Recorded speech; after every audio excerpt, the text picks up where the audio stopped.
بسم اللہ الرحمن الرحیم۔ طواف وداع کے بعد آپ صلی اللہ علیہ وآلہ وسلم مدینہ منورہ کی طرف روانہ ہوئے۔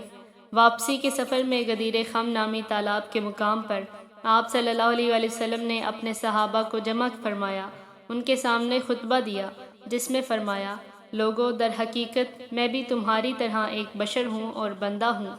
ممکن ہے اب جلد ہی میرے رب کا ایلچی میرے پاس آئے، یعنی میرا بلاوا آ جائے، اور میں اس کے آگے سر تسلیم خم کر دوں۔ میں بھی اللہ کے سامنے جواب دے ہوں اور تم بھی جواب دے ہو۔ اب تم کیا کہتے ہو؟ صحابہ کرام رضی اللہ عنہم نے جواب دیا، ہم گواہی دیتے ہیں کہ بے شک آپ نے تبلیغ کا حق ادا کر دیا، اس میں پوری محنت فرمائی اور نصیحت تمام کر دی۔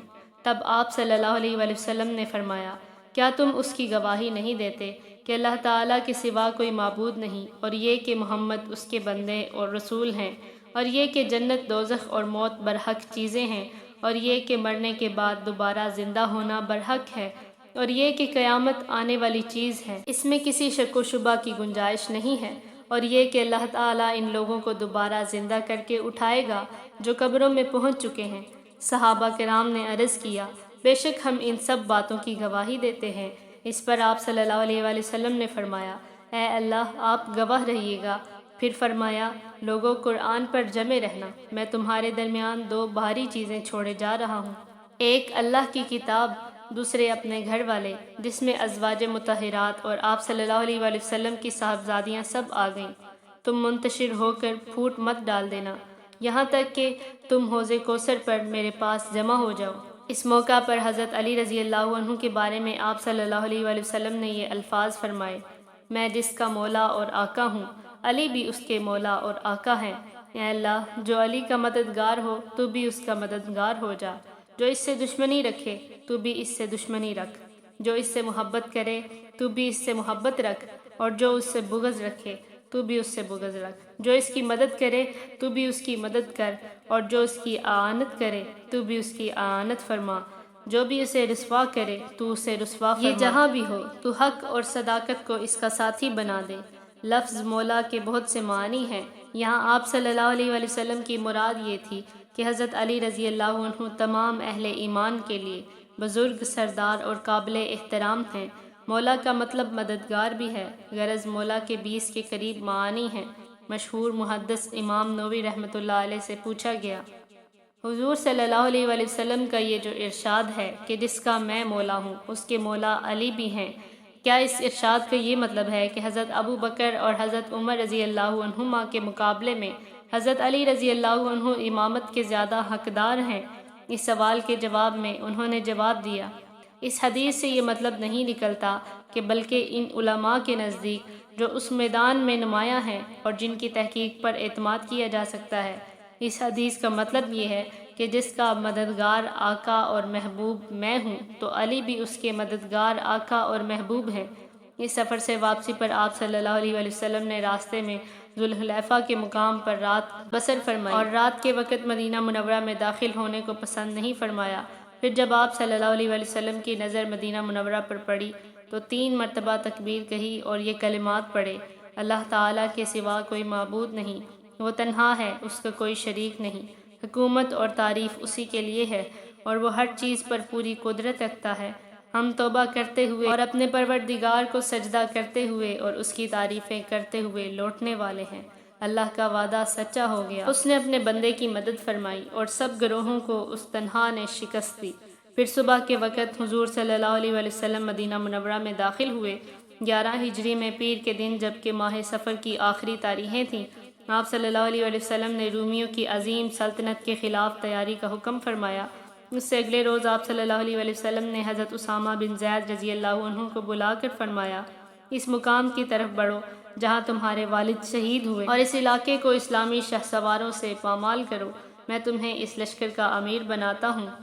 نہایت تیزی سے سفر کر کے اپنی منزل کی طرف بڑھو تاکہ جاسوسوں کی اطلاعات سے پہلے دشمن کے سر پر پہنچ جاؤ۔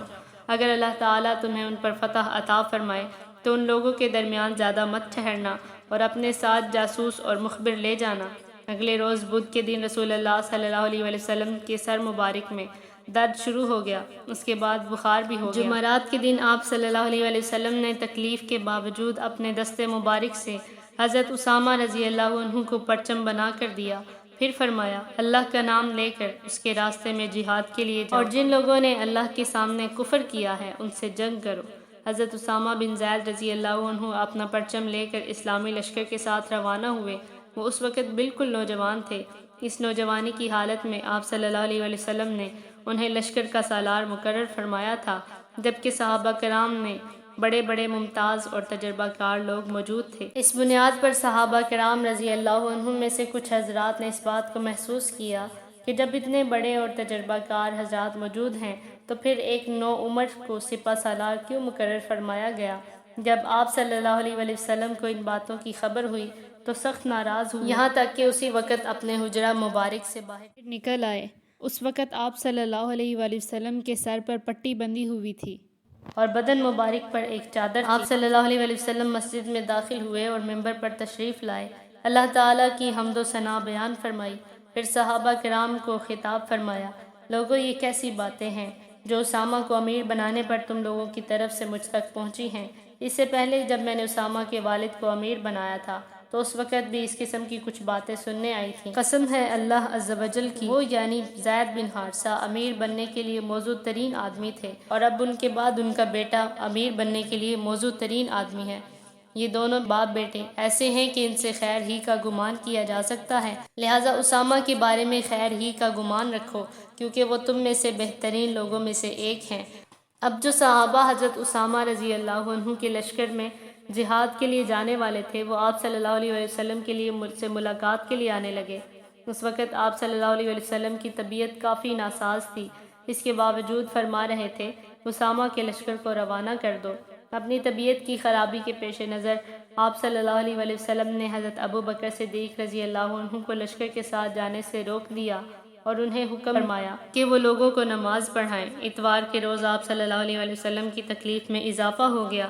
حضرت اسامہ رضی اللہ عنہ اپنے لشکر کے ساتھ مدینہ منورہ سے باہر ٹھہر گئے، وہاں سے آپ صلی اللہ علیہ وسلم سے ملاقات کے لیے آئے۔ جب وہ آپ صلی اللہ علیہ وسلم کے حجرہ مبارک میں داخل ہوئے تو آپ صلی اللہ علیہ وسلم آنکھیں بند کیے نڈال سی حالت میں لیٹے ہوئے تھے۔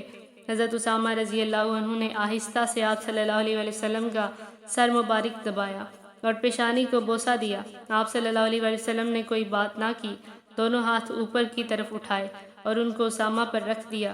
حضرت اسامہ رضی اللہ عنہ سمجھ گئے کہ آپ صلی اللہ علیہ وسلم ان کے لیے دعا فرما رہے ہیں۔ اس کے بعد اسامہ رضی اللہ عنہ پھر اپنے لشکر میں لوٹ آئے۔ لشکر اس وقت جرف کے مقام پر تھا۔ اسلامی لشکر روانہ ہونے کی تیاری کر رہا تھا کہ مدینہ منورہ سے پیغام ملا کہ آپ صلی اللہ علیہ وسلم کی طبیعت زیادہ ناساز ہو گئی ہے، آپ نہ جائیں۔ اس طرح یہ لشکر روانہ نہ ہو سکا۔ طبیعت خراب ہونے سے پہلے ایک روز آپ صلی اللہ علیہ وسلم آدھی رات کے وقت قبرستان بقیع میں تشریف لائے اور وہاں ہر مومن کے لیے مغفرت کی دعا فرمائی تھی۔ قبرستان سے واپس لوٹے تو سر مبارک میں شدید درد شروع ہو گیا۔ حضور صلی اللہ علیہ وسلم نے سیدہ عائشہ صدیقہ رضی اللہ عنہا کو سر درد کے بارے میں بتایا۔ انہوں نے سر دبانا شروع کیا، سر درد کے ساتھ کو بخار بھی شروع ہو گیا۔ مرض شروع ہونے کے بعد بھی آپ صلی اللہ علیہ وسلم اپنی تمام ازواج کے ہاں باری کے مطابق تشریف لے جاتے تھے۔ جس دن آپ صلی اللہ علیہ وسلم حضرت میمونہ رضی اللہ عنہا کے ہاں تشریف لے گئے، اس دن مرض میں شدت پیدا ہو گئی۔ تب آپ صلی اللہ علیہ وسلم نے اپنی تمام ازواج کو بلایا اور ان سے اجازت لی کہ آپ صلی اللہ علیہ وسلم کی ذمہ داری حضرت عائشہ صدیقہ رضی اللہ عنہا کے حجرے میں ہو۔ سب نے خوشی سے اس کی اجازت دے دی۔ پھر حضور صلی اللہ علیہ وسلم پر غشی طاری رہنے لگی۔ بخار کی شدت زیادہ ہوئی تو آپ صلی اللہ علیہ وسلم نے مختلف کنوؤں سے 7 مشکیں پانی کی منگوائیں اور اپنے اوپر ڈالنے کا حکم فرمایا۔ آپ صلی اللہ علیہ وسلم پر وہ پانی ڈالنا شروع کیا گیا، یہاں تک کہ آپ صلی اللہ علیہ وسلم نے خود ہی فرمایا بس کافی ہے۔ زندگی کے ان آخری ایام میں آپ صلی اللہ علیہ وسلم فرمایا کرتے تھے، اے عائشہ، مجھے خیبر میں جو زہر دیا گیا تھا اس کی تکلیف میں اب محسوس کرتا ہوں۔ اس کا مطلب ہے کہ آخری دنوں میں اس زہر کا اثر دوبارہ ظاہر ہو گیا تھا، اور اس طرح آپ صلی اللہ علیہ وسلم کی رحلت درجہ شہادت کو پہنچتی ہے۔ پانی اوپر ڈلوانے کے بعد آپ صلی اللہ علیہ وسلم حجرہ مبارک سے باہر نکلے اس وقت بھی آپ صلی اللہ علیہ وآلہ وسلم کے سر مبارک پر پٹی بندھی تھی۔ سب سے پہلے آپ صلی اللہ علیہ وآلہ وسلم نے شہدائے احد کے لیے دعا مانگی، بہت دیر تک ان کے لیے دعا فرماتے رہے، پھر ارشاد فرمایا، اللہ تعالیٰ نے اپنے بندوں میں سے ایک بندے کے سامنے ایک طرف دنیا رکھی اور دوسری طرف وہ سب کچھ رکھا جو اللہ تعالیٰ کے پاس ہے، پھر اس بندے کو اختیار دیا کہ وہ ان دونوں چیزوں میں سے کوئی ایک چن لے۔ اس بندے نے اپنے لیے وہ پسند کیا جو اللہ تعالیٰ کے پاس ہے۔ حضرت ابو بکر صدیق رضی اللہ عنہ ان باتوں کا مطلب فوراً سمجھ گئے کہ آپ صلی اللہ علیہ وآلہ وسلم کی ان سے مراد اپنی ذات ہے، چنانچہ رونے لگے اور عرض کیا، اے اللہ کے رسول، ہم اپنی جانیں اور اپنی اولادیں آپ پر قربان کر دیں گے۔ آپ صلی اللہ علیہ وآلہ وسلم نے انہیں روتے دیکھ کر فرمایا، ابو بکر خود کو سنبھالو۔ پھر لوگوں سے مخاطب ہو کر ارشاد فرمایا، لوگوں، ساتھ دینے کے اعتبار سے اور اپنی دولت خرچ کرنے کے اعتبار سے جس شخص کا مجھ پر سب سے زیادہ احسان ہے وہ ابو بکر ہیں۔ یہ حدیث صحیح ہے، اس کو 10 سے زیادہ صحابہ نے نقل کیا ہے۔ پھر آپ صلی اللہ علیہ وآلہ وسلم نے ارشاد فرمایا، مسجد سے ملے ہوئے تمام دروازے بند کر دیے جائیں، بس ابو بکر کا دروازہ رہنے دیا جائے، کیونکہ میں اس دروازے میں نور دیکھتا ہوں۔ صحبت اور رفاقت کے اعتبار سے میں کسی کو ابو بکر سے افضل نہیں سمجھتا۔ ایک روایت میں ہے، ابو بکر میرے ساتھی ہیں اور میرے غمگسار ہیں، اس لیے مسجد میں کھلنے والی ہر کھڑکی بند کر دو سوائے ابو بکر کی کھڑکی کے۔ آپ صلی اللہ علیہ وآلہ وسلم نے حضرت ابو بکر صدیق رضی اللہ عنہ کے بارے میں یہ بھی ارشاد فرمایا، میرے ساتھی ابو بکر کے بارے میں مجھے تکلیف نہ پہنچاؤ۔ حضرت ابو بکر صدیق رضی اللہ عنہ کے بارے میں آپ صلی اللہ علیہ وآلہ وسلم کا یہ بھی ارشاد مبارک ہے، جب لوگوں نے مجھے جھوٹا کہا تھا تو ابو بکر نے مجھے سچا کہا تھا، جب لوگوں نے اپنا مال روک لیا تھا تو ابو بکر نے میرے لیے اپنے مال کو فیاضی سے خرچ کیا تھا، جب لوگوں نے مجھے وقت پر بے یار و مددگار چھوڑ دیا تھا تو ابو بکر نے میری غمخواری کی تھی۔ حضرت عباس رضی اللہ عنہ نے آپ صلی اللہ علیہ وآلہ وسلم سے عرض کیا، اے اللہ کے رسول، یہ کیا بات ہے کہ آپ نے ابو بکر کا دروازہ تو کھلا رہنے دیا اور باقی لوگوں کے دروازے بند کروا دیے؟ ان کی بات کے جواب میں آپ صلی اللہ علیہ وآلہ وسلم نے ارشاد فرمایا، اے عباس، نہ میں نے اپنے حکم سے کھلوائے نہ اپنے حکم سے بند کروائے۔ مطلب یہ تھا کہ ایسا کرنے کا حکم اللہ تعالیٰ نے دیا ہے۔ اپنے اوپر 7 مشکوں کا پانی ڈالنے کے بعد آپ صلی اللہ علیہ وآلہ وسلم نے افاقہ محسوس فرمایا تو مہاجرین سے ارشاد فرمایا، اے مہاجرین، انصار کے ساتھ نیک سلوک کرنا، خیر کا سلوک کرنا، کیونکہ یہ لوگ میری پناہ گاہ تھے، ان کے پاس مجھے ٹھکانہ ملا، اس لیے ان کی بھلائیوں کے بدلے میں ان کے ساتھ بھلائی کرنا اور ان کی برائیوں سے درگزر کرنا۔ اتنا فرمانے کے بعد آپ صلی اللہ علیہ وآلہ وسلم ممبر سے اتر آئے۔ اپنے مرض وفات میں آپ صلی اللہ علیہ وآلہ وسلم نے حضرت ابو بکر صدیق رضی اللہ عنہ کو حکم دیا کہ وہ نمازیں پڑھائیں۔ وہ نماز عشاء کی تھی۔ جب حضرت بلال رضی اللہ عنہ نے اذان دی تو آپ صلی اللہ علیہ وآلہ وسلم نے فرمایا، میرے لیے برتن میں پانی لاؤ۔ آپ صلی اللہ علیہ وآلہ وسلم نے وضو کیا، پھر مسجد میں جانے کا ارادہ فرمایا، پھر غشی طاری ہو گئی، پھر کچھ دیر بعد افاقہ ہوا تو دریافت فرمایا، کیا لوگوں نے نماز پڑھ لی؟ صحابہ کرام نے عرض کیا، لوگ آپ کا انتظار کر رہے ہیں۔ اس وقت آپ صلی اللہ علیہ وآلہ وسلم نے پھر پانی لانے کا حکم دیا، وضو کیا، پھر مسجد میں جانے کا ارادہ فرمایا، لیکن پھر غشی طاری ہو گئی۔ اس کے بعد پھر افاقہ ہوا تو پوچھا، کیا لوگوں نے نماز پڑھ لی؟ صحابہ کرام نے پھر عرض کیا، نہیں، لوگ آپ کا انتظار کر رہے ہیں۔ اب پھر آپ صلی اللہ علیہ وآلہ وسلم نے وضو کیا، نماز کا ارادہ فرمایا، لیکن غشی طاری ہو گئی۔ افاقہ ہونے پر آپ صلی اللہ علیہ وآلہ وسلم نے پھر یہی پوچھا اور آپ صلی اللہ علیہ وآلہ وسلم کو یہی بتایا گیا۔ تب آپ صلی اللہ علیہ وآلہ وسلم نے حضرت ابو بکر صدیق رضی اللہ عنہ کو حکم بھیجا کہ وہ مسلمانوں کو نماز پڑھائیں۔ حضرت ابو بکر صدیق رضی اللہ عنہ کو جب یہ حکم ملا تو انہوں نے حضرت عمر رضی اللہ عنہ سے فرمایا، اے عمر، تم نماز پڑھا دو۔ اس پر حضرت عمر رضی اللہ عنہ نے عرض کیا، آپ اس کے زیادہ حقدار ہیں۔ آخر حضرت ابو بکر صدیق رضی اللہ عنہ نے نماز پڑھائی۔ اس کے بعد آپ صلی اللہ علیہ وآلہ وسلم کی وفات تک حضرت ابو بکر صدیق رضی اللہ عنہ ہی نمازیں پڑھاتے رہے۔ آپ صلی اللہ علیہ وآلہ وسلم کی زندگی مبارک میں اس طرح حضرت ابو بکر صدیق رضی اللہ عنہ نے 17 نمازیں پڑھائیں۔ اس دوران صبح کی ایک نماز میں آپ صلی اللہ علیہ وآلہ وسلم ان کی امامت میں دوسری رکعت میں شریک ہوئے اور اپنی پہلی رکعت بعد میں ادا فرمائی۔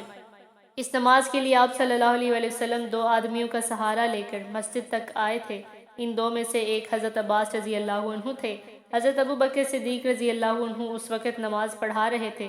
انہوں نے آپ صلی اللہ علیہ وسلم کو تشریف لاتے دیکھا تو فوراً پیچھے ہٹنے لگے تاکہ آپ صلی اللہ علیہ وسلم امامت فرمائیں، مگر آپ صلی اللہ علیہ وسلم نے انہیں اشارے سے فرمایا کہ پیچھے نہ ہٹیں۔ پھر آپ صلی اللہ علیہ وسلم نے اپنے دونوں ساتھیوں کو حکم دیا۔ انہوں نے آپ صلی اللہ علیہ وسلم کو حضرت ابوبکر صدیق رضی اللہ عنہ کے بائیں جانب بٹھا دیا۔ اس طرح حضرت ابوبکر صدیق رضی اللہ عنہ نے کھڑے ہو کر نماز ادا کی، ان کے پیچھے باقی تمام صحابہ نے بھی کھڑے رہ کر نماز ادا کی، اور آپ صلی اللہ علیہ وسلم نے بیٹھ کر نماز پوری فرمائی۔ امام ترمذی رحمۃ اللہ علیہ نے لکھا ہے کہ آپ صلی اللہ علیہ وسلم نے حضرت ابوبکر صدیق رضی اللہ عنہ کے پیچھے 3 مرتبہ نماز پڑھی۔ اس بارے میں روایت یہ بھی ہے کہ آپ پہلی مرتبہ حضرت عمر رضی اللہ عنہ امامت کرنے لگے تھے۔ آپ صلی اللہ علیہ وسلم نے جب ان کی آواز سنی تو ارشاد فرمایا، نہیں، ابو بکر ہی نماز پڑھائیں۔ آپ صلی اللہ علیہ وسلم کا یہ ارشاد سن کر حضرت عمر رضی اللہ عنہ پیچھے ہٹائے تھے اور حضرت ابوبکر صدیق رضی اللہ عنہ نے آگے بڑھ کر نماز پڑھائی تھی۔ پھر آخری روز آپ صلی اللہ علیہ وسلم نے سر مبارک پردے سے نکال کر مسجد میں دیکھا۔ لوگ حضرت ابوبکر صدیق رضی اللہ عنہ کے پیچھے نماز ادا کر رہے تھے۔ یہ دیکھ کر آپ صلی اللہ علیہ وسلم مسکرا دیے۔ یہ دن پیر کا دن تھا، وہی دن جس میں آپ صلی اللہ علیہ وسلم نے وفات پائی۔ مسکرا کر صحابہ کرام کو دیکھنے کے بعد آپ صلی اللہ علیہ وسلم نے پردہ گرا دیا۔ اس وقت لوگوں نے محسوس کیا کہ آپ صلی اللہ علیہ وسلم کی طبیعت اب پہلے سے بہت بہتر ہے، اور یہ کہ آپ صلی اللہ علیہ وسلم کی تکلیف میں کمی ہو گئی ہے۔ سو آپ کے پاس موجود صحابہ اپنے گھروں کو چلے گئے۔ حضرت ابوبکر صدیق رضی اللہ عنہ بھی مدینہ منورہ کے قریب سخت نامی دیہات میں چلے گئے، جہاں ان کی دوسری زوجہ محترمہ کا گھر تھا۔ یہ جگہ مدینہ منورہ سے 1 یا 1.5 میل کے فاصلے پر تھی۔ جانے سے پہلے حضرت ابوبکر صدیق رضی اللہ عنہ نے آپ صلی اللہ علیہ وسلم سے اجازت لی تھی، اور اس کی وجہ یہ تھی کہ اس روز آپ صلی اللہ علیہ وسلم کے رخ انور پر بہت بشاشت تھی، چہرہ انور چمک رہا تھا، لہٰذا لوگوں نے خیال کیا تھا کہ آپ صلی اللہ علیہ وسلم کی حالت سنبھل گئی ہے۔ لیکن دوپہر کے قریب آپ صلی اللہ علیہ وسلم کا بخار تیز ہو گیا۔ یہ خبر سنتے ہی تمام ازواج مطہرات پھر آپ صلی اللہ علیہ وسلم کے پاس آ گئیں۔ آپ صلی اللہ علیہ وسلم پر دوبارہ غشی طاری ہو رہی تھی۔ ہوش میں آتے تو فرماتے، میں اپنے رفیق اعلیٰ کی بارگاہ میں حاضر ہوتا ہوں۔ جب آپ صلی اللہ علیہ وسلم کی طبیعت زیادہ خراب ہوئی تو اپنا ہاتھ مبارک پانی میں ڈال کر اپنے چہرہ انور پر پھیرنے لگے۔ اس وقت آپ صلی اللہ علیہ وسلم فرما رہے تھے، اے اللہ، موت کی سختیوں پر میری مدد فرما۔ سیدہ فاطمہ رضی اللہ عنہ فرماتی ہیں کہ جب میں نے رسول اللہ صلی اللہ علیہ وسلم پر بے چینی کے آثار بڑھتے تو میں پکار اٹھی، ہائے میرے والد کی بے چینی۔ یہ سن کر آپ صلی اللہ علیہ وسلم نے ارشاد فرمایا، آج کے بعد پھر کوئی بے چینی تمہارے باپ کو نہیں ہوگی۔ آپ صلی اللہ علیہ وسلم پر وفات کے وقت جو اس قدر تکلیف اور بے چینی کے آثار ظاہر ہوئے، اس میں بھی اللہ تعالیٰ کی حکمت ہے، یہ کہ اگر کسی مسلمان کو موت کے وقت اس طرح کی تکلیف اور بے چینی ہو تو آپ صلی اللہ علیہ وسلم کی تکلیف کو یاد کر کے خود کو تسلی دے سکتا ہے، یعنی دل میں کہہ سکتا ہے کہ جب اللہ کے رسول پر موت کے وقت اتنی تکلیف گزری تو میری کیا حیثیت ہے۔ یوں بھی موت کی سختی مومن کے درجات بلند ہونے کا سبب بنتی ہے۔ حضرت عائشہ صدیقہ رضی اللہ عنہا فرماتی ہیں، آپ صلی اللہ علیہ وسلم پر موت کی تکلیف دیکھنے کے بعد اب میں کسی پر بھی موت کے وقت سختی کو ناگوار محسوس نہیں کرتی۔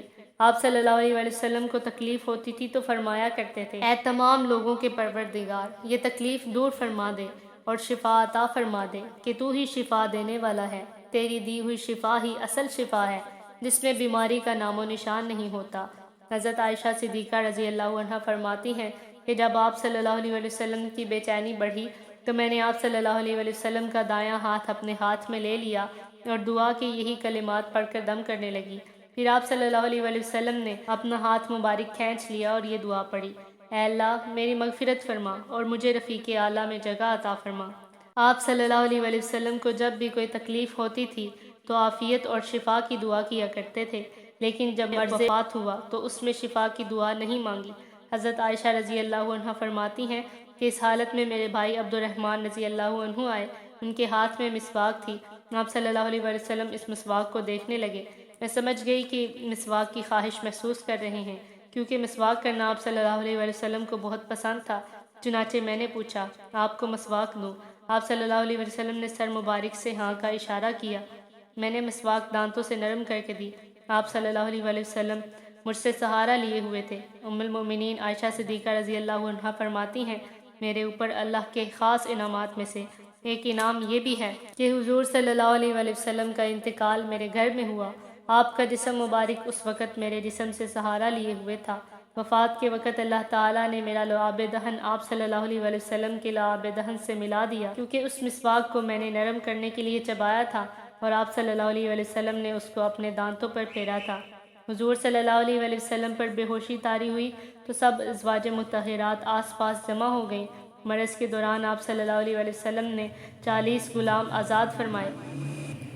گھر میں اس وقت 6 یا 7 دینار تھے۔ آپ صلی اللہ علیہ وآلہ وسلم نے سیدہ عائشہ رضی اللہ عنہا کو حکم دیا کہ ان دیناروں کو صدقہ کر دیں۔ ساتھ ہی ارشاد فرمایا، محمد اپنے رب کے پاس کیا گمان لے کر جائے گا کہ اللہ تعالیٰ سے ملاقات ہو اور یہ مال اس کے پاس ہو۔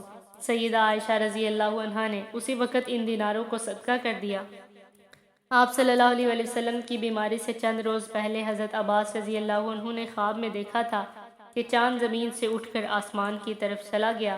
انہوں نے حضور صلی اللہ علیہ وآلہ وسلم کو خواب سنایا تھا۔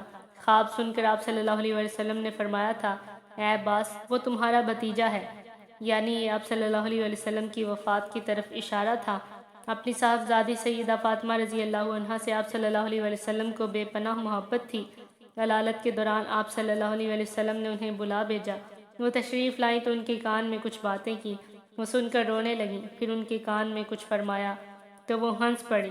بعد میں انہوں نے عائشہ صدیقہ رضی اللہ عنہا کو بتایا کہ پہلے آپ صلی اللہ علیہ وآلہ وسلم نے فرمایا کہ میں اسی مرض میں وفات پا جاؤں گا۔ یہ سن کر میں رو پڑی۔ دوسری بار فرمایا کہ خاندان میں سب سے پہلے تم مجھ سے ملو گی۔ یہ سن کر میں ہنس پڑی۔ چنانچہ آپ صلی اللہ علیہ وآلہ وسلم کے انتقال کے کچھ عرصے میں سب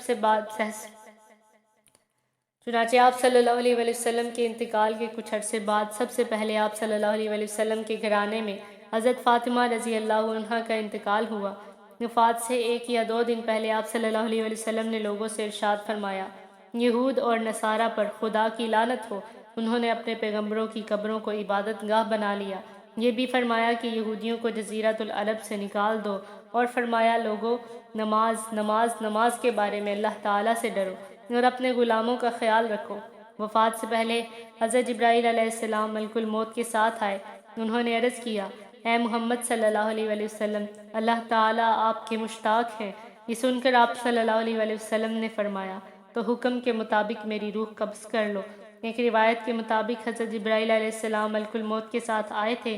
انہوں نے آپ صلی اللہ علیہ وآلہ وسلم سے عرض کیا تھا، اے اللہ کے رسول، یہ ملک الموت ہیں اور آپ سے اجازت مانگتے ہیں۔ آپ سے پہلے انہوں نے کسی سے اجازت نہیں مانگی اور نہ آپ کے بعد کسی سے اجازت مانگیں گے، کیا آپ انہیں اجازت دیتے ہیں؟ آپ صلی اللہ علیہ وآلہ وسلم نے انہیں اجازت دے دی۔ تب اسرائیل علیہ السلام اندر آئے۔ انہوں نے آپ صلی اللہ علیہ وآلہ وسلم کو سلام کیا اور عرض کیا، اے اللہ کے رسول، اللہ تعالیٰ نے مجھے آپ کے پاس بھیجا ہے۔ اگر آپ مجھے حکم دیں گے میں آپ کی روح قبض کروں تو میں ایسا ہی کروں گا، اور اگر آپ حکم فرمائیں گے کہ چھوڑ دو تو میں ایسا ہی کروں گا۔ آپ صلی اللہ علیہ وآلہ وسلم نے ان سے پوچھا، کیا تم ایسا کر سکتے ہو کہ روح قبض کیے بغیر چلے جاؤ؟ انہوں نے عرض کیا، ہاں، مجھے یہی حکم دیا گیا ہے۔ آپ صلی اللہ علیہ وآلہ وسلم نے جبرائیل علیہ السلام کی طرف دیکھا تو انہوں نے عرض کیا، اے اللہ کے رسول، اللہ تعالیٰ آپ کی ملاقات کے مشتاق ہیں۔ آپ صلی اللہ علیہ وآلہ وسلم نے فرمایا، مجھے اپنے پروردگار سے ملاقات عزیز ہے۔ پھر آپ صلی اللہ علیہ وآلہ وسلم نے حضرت اسرائیل علیہ السلام سے فرمایا، تمہیں جس بات کا حکم دیا گیا ہے اس کو پورا کر لو۔ چنانچہ ملک الموت نے آقا مدنی صلی اللہ علیہ وآلہ وسلم کی روح قبض کر لی۔ انا للہ و انا الیہ راجعون۔ اس روز پیر کا دن تھا اور دوپہر کا وقت تھا۔ تاریخ وفات میں اختلاف پایا جاتا ہے۔ معتبر قول کے مطابق ربیع الاول کی 9 تاریخ تھی۔ وفات کے فوراً بعد حضرت ابوبکر صدیق رضی اللہ عنہ کو اطلاع بھیجی گئی۔ وہ فوراً آئے، آنکھوں سے آنسو بہہ رہے تھے۔ انہوں نے آتے ہی آپ صلی اللہ علیہ وآلہ وسلم کے چہرہ مبارک کو بوسہ دیا اور یہ الفاظ کہے، آپ پر میرے ماں باپ فدا ہوں۔ آپ زندگی میں بھی پاک اور مبارک تھے اور موت کی حالت میں بھی پاک اور مبارک ہیں۔ جو موت آپ کو آنا تھی آ چکی، اب اللہ تعالیٰ آپ کو موت نہیں دیں گے۔ باہر صحابہ ہوش و حواس کھو بیٹھے تھے۔ حضرت عمر رضی اللہ عنہ کی حالت اتنی پریشان کن تھی کہ مسجد نبوی کے ایک کونے میں کھڑے ہو گئے اور لوگوں کو مخاطب کر کے کہنے لگے، اللہ کی قسم، رسول اللہ کا انتقال نہیں ہوا۔ رسول اللہ صلی اللہ علیہ وسلم کی وفات اس وقت تک نہیں ہوگی جب تک کہ وہ منافقوں کے ہاتھ پیر نہیں توڑ دیں گے، اور اگر کسی نے یہ کہا کہ حضور صلی اللہ علیہ وسلم کی وفات ہو گئی ہے تو میں اس کی گردن اڑا دوں گا۔ بعض منافق یہ کہہ رہے تھے کہ آپ صلی اللہ علیہ وسلم وفات پا گئے ہیں، حالانکہ وہ فوت نہیں ہوئے تھے، بلکہ وہ اسی طرح اپنے رب کے پاس تشریف لے گئے ہیں جس طرح موسیٰ علیہ السلام گئے تھے اور پھر 40 راتوں کے بعد اپنی قوم میں واپس آ گئے تھے، جبکہ لوگ ان کے بارے میں کہنے لگے تھے کہ ان کی وفات ہو گئی۔ اللہ کی قسم رسول اللہ صلی اللہ علیہ وسلم بھی اسی طرح واپس تشریف لائیں گے جیسے حضرت موسیٰ علیہ السلام لوٹ آئے تھے، پھر ان لوگوں کے ہاتھ پیر کٹوائیں گے۔ حضرت عمر رضی اللہ عنہ غم کی زیادتی کی وجہ سے ابھی یہ باتیں کر رہے تھے کہ حضرت ابوبکر صدیق رضی اللہ عنہ تشریف لائے اور منبر پر چڑھے۔ انہوں نے بلند آواز میں لوگوں کو مخاطب کرتے ہوئے فرمایا، لوگوں، جو شخص محمد صلی اللہ علیہ وسلم کی اطاعت کرتا تھا وہ جان لے کہ محمد صلی اللہ علیہ وسلم کا انتقال ہو گیا ہے۔ یہ کہہ کر انہوں نے آیت تلاوت فرمائی، اس کا مفہوم یہ ہے، اور محمد رسول ہی تو ہیں، ان سے پہلے اور بھی بہت رسول گزر چکے ہیں، سو اگر ان کا انتقال ہو جائے یا وہ شہید ہو جائے تو کیا تم لوگ الٹے پھر جاؤ گے؟ اور جو شخص الٹے پیروں پھر بھی جائے گا تو اللہ تعالیٰ کا کوئی نقصان نہیں کرے گا، اور اللہ تعالیٰ جلد ہی حق شناس لوگوں کو بدلہ دے گا۔ حضرت ابوبکر صدیق رضی اللہ عنہ نے قرآن کریم کی اس آیت سے سب کے لیے موت کا برحق ہونا ثابت فرمایا اور فرمایا، اللہ تعالیٰ نے آپ صلی اللہ علیہ وسلم سے قرآن مجید میں ارشاد فرمایا ہے، آپ کو بھی مرنا ہے اور انہیں یعنی عام مخلوق کو بھی مرنا ہے۔ پھر حضرت ابوبکر صدیق رضی اللہ عنہ کے ہاتھ پر تمام مسلمانوں نے بیعت کر لی۔ اس کے بعد لوگ آپ صلی اللہ علیہ وسلم کی تجہیز و تکفین کی طرف متوجہ ہوئے۔ حضور صلی اللہ علیہ وسلم کو غسل دیا گیا۔ غسل حضرت علی، حضرت عباس اور ان کے بیٹوں نے دیا تھا۔ حضرت فضل اور حضرت اسامہ رضی اللہ عنہما غسل دینے والوں کو پانی دے رہے تھے۔ غسل کے وقت آپ صلی اللہ علیہ وسلم کی قمیص نہیں اتاری گئی۔ غسل کے بعد آپ صلی اللہ علیہ وسلم کو 3 سفید کپڑوں کا کفن دیا گیا۔ اس کے بعد آپ صلی اللہ علیہ وسلم کو چارپائی پر لٹا کر ڈھانپ دیا گیا۔ نماز جنازہ کی کسی نے امامت نہیں کی، سب نے علیحدہ علیحدہ نماز پڑھی، یعنی جتنے لوگ حجرہ مبارک میں آ سکتے تھے بس اتنی تعداد میں داخل ہو کر نماز ادا کرتے اور باہر آ جاتے، پھر دوسرے صحابہ اندر جا کر نماز ادا کرتے۔ حضرت ابوبکر صدیق اور حضرت عمر رضی اللہ عنہما چند دوسرے صحابہ کرام کے ساتھ حجرے میں داخل ہوئے تو ان الفاظ میں سلام کیا، السلام علیک ایھا النبی ورحمۃ اللہ وبرکاتہ۔ پھر تمام مہاجرین اور انصار نے بھی اسی طرح سلام کیا۔ نماز جنازہ میں سب نے 4 تکبیرات کہیں۔ انصاری حضرات ثقیفہ ساعدہ ایک جگہ کا نام ہے، اس میں جمع ہو رہے تھے تاکہ خلافت کا فیصلہ کیا جائے۔ کسی نے اس بات کی خبر حضرت ابوبکر صدیق اور حضرت عمر فاروق رضی اللہ عنہما کو دی۔ یہ دونوں حضرات فوراً وہاں پہنچے اور خلافت کے بارے میں ارشاد نبوی سنایا۔ خلافت کا مسئلہ طے ہوا تو آپ صلی اللہ علیہ وسلم کو دفن کرنے کا مسئلہ پیدا ہوا۔ سوال یہ کیا گیا کہ آپ کو کہاں دفن کیا جائے۔ اس موقع پر بھی حضرت ابوبکر صدیق رضی اللہ عنہ آگے آئے اور فرمایا، حضور صلی اللہ علیہ وسلم کو وہیں دفن کیا جائے گا جہاں وفات ہوئی ہے۔ میرے پاس ایک حدیث ہے، میں نے آپ صلی اللہ علیہ وسلم کو فرماتے ہوئے سنا ہے کہ نبی کی روح اسی جگہ قبض کی جاتی ہے جو اس کے نزدیک سب سے زیادہ محبوب جگہ ہوتی ہے۔ چنانچہ یہ بات طے ہو گئی کہ آپ صلی اللہ علیہ وسلم کو اسی جگہ دفن کیا جائے گا۔ اب یہ سوال اٹھا کہ قبر کیسی بنائی جائے، بگلی بنائی جائے یا شق کی۔ اس وقت مدینہ منورہ میں حضرت ابو طلحہ بن زید بن سہل رضی اللہ عنہ بگلی قبر کھودا کرتے تھے اور حضرت ابو عبیدہ بن الجراح شق کی قبر کھودتے تھے۔ حضرت عمر رضی اللہ عنہ نے فرمایا، ان دونوں کو بلاؤ، ان میں سے جو پہلے پہنچے گا اسی سے قبر بنوا لی جائے گی۔ ان کی طرف آدمی بھیجنے کے ساتھ ہی حضرت عمر رضی اللہ عنہ نے دعا کی، اے اللہ اپنے رسول کے لیے خیر ظاہر فرما۔ حضرت ابو طلحہ رضی اللہ عنہ پہلے آئے، چنانچہ بگلی قبر تیار ہوئی۔ ایک حدیث کے مطابق آپ صلی اللہ علیہ وسلم نے بھی بگلی قبر ہی کا حکم فرمایا تھا۔ حضرت عباس، حضرت علی، حضرت فضل، حضرت قاسم اور حضرت شکران رضی اللہ عنہم نے آپ صلی اللہ علیہ وسلم کو قبر مبارک میں اتارا۔ حضرت شکران رضی اللہ عنہ نے قبر میں ایک سرخ رنگ کا کپڑا بچھایا۔ یہ وہی سرخ کپڑا تھا جو آپ صلی اللہ علیہ وسلم سفر پر جاتے وقت اونٹ کے پالان پر بچھاتے تھے۔ یہ کپڑا اس لیے بچھایا گیا کہ وہاں نمی تھی۔ اس وقت حضرت شکران رضی اللہ عنہ نے یہ الفاظ کہے، خدا کی قسم آپ کے بعد اس کپڑے کو کوئی نہیں پہن سکے گا۔ آپ صلی اللہ علیہ وسلم کی تدفین منگل اور بدھ کی درمیانی رات میں ہوئی۔ حضرت ام سلمہ رضی اللہ عنہا سے روایت ہے کہ اس روز ہم سب ازواج ایک جگہ جمع ہو کر رو رہی تھیں، ہم میں سے کوئی نہ سو سکا۔ پھر حضرت بلال رضی اللہ عنہ نے فجر کی اذان دی۔ اذان میں حضور صلی اللہ علیہ وسلم کا نام مبارک آیا تو سارا مدینہ رونے لگا۔ لوگ اس قدر روئے کہ ان کی ہچکیاں بن گئی۔ اس سے بڑا صدمہ ان پر کبھی نہیں گزرا تھا اور نہ آئندہ کبھی کسی پر گزرے گا۔ حضرت فاطمہ رضی اللہ عنہا نے حضرت علی رضی اللہ عنہ سے فرمایا، تمہارے دلوں نے کیسے برداشت کر لیا کہ تم رسول اللہ صلی اللہ علیہ وسلم پر مٹی ڈالو؟ اس پر حضرت علی رضی اللہ عنہ نے فرمایا، ہاں لیکن اللہ تعالیٰ کے حکموں کو پھیرنے والا کوئی نہیں۔ ایک حدیث میں آتا ہے کہ آدمی اسی مٹی میں دفن ہوتا ہے جہاں سے اس کا خمیر اٹھایا جاتا ہے۔ اس سے یہ بھی ثابت ہوا کہ آپ صلی اللہ علیہ وسلم، حضرت عیسیٰ علیہ السلام اور حضرت ابوبکر صدیق اور حضرت عمر رضی اللہ عنہما ایک ہی جگہ کی مٹی سے تخلیق کیے گئے ہیں۔ آپ صلی اللہ علیہ وسلم کی وفات کے بعد آپ صلی اللہ علیہ وسلم کی اونٹنی نے کھانا پینا چھوڑ دیا اور بھوکی پیاسی مر گئی۔ علماء اسلام کا اس بات پر اجماع ہے کہ جس جگہ آپ صلی اللہ علیہ وسلم دفن ہیں وہ جگہ روئے زمین میں تمام مقامات سے افضل ہے۔ آپ صلی اللہ علیہ وسلم واقعہ فیل والے سال میں پیدا ہوئے، یعنی جس سال ابرہہ بادشاہ نے کعبہ پر چڑھائی کی تھی۔ اس واقعہ کے 40 یا 50 دن بعد آپ صلی اللہ علیہ وسلم کی ولادت باسعادت صبح طلوع فجر کے وقت ہوئی۔ وہ پیر کا دن تھا اور ربیع الاول کا مہینہ تھا۔ تاریخ ولادت میں اختلاف پایا جاتا ہے، تاہم اس روز معتبر قول کے مطابق 9 تاریخ تھی۔ آپ صلی اللہ علیہ وسلم کی وفات بھی ربیع الاول کے مہینے میں ہوئی اور اس روز بھی ربیع الاول کی 9 یا 12 تاریخ تھی۔ اے اللہ، درود و سلام ہو اس ذات پر کہ جس نے کفر و شرک کے اندھیروں میں شمع ہدایت روشن کی اور جن کے بعد کسی کو نبوت نہیں ملے گی۔ وہ تیرے بندے اور رسول اور ہمارے سردار حضرت محمد صلی اللہ علیہ وسلم کی ذات کامل ہے۔ میدان حشر میں ہمیں ان کے گروہ میں شامل فرما اور ہمیں آپ صلی اللہ علیہ وسلم کی سنت و حدیث کے خادموں میں داخل فرما۔ سوائے اللہ رب العزت کی ذات عظیم کے کسی کو دوام حاصل نہیں۔ وصلی اللہ علی النبی الامی وعلی آلہ واصحابہ اجمعین۔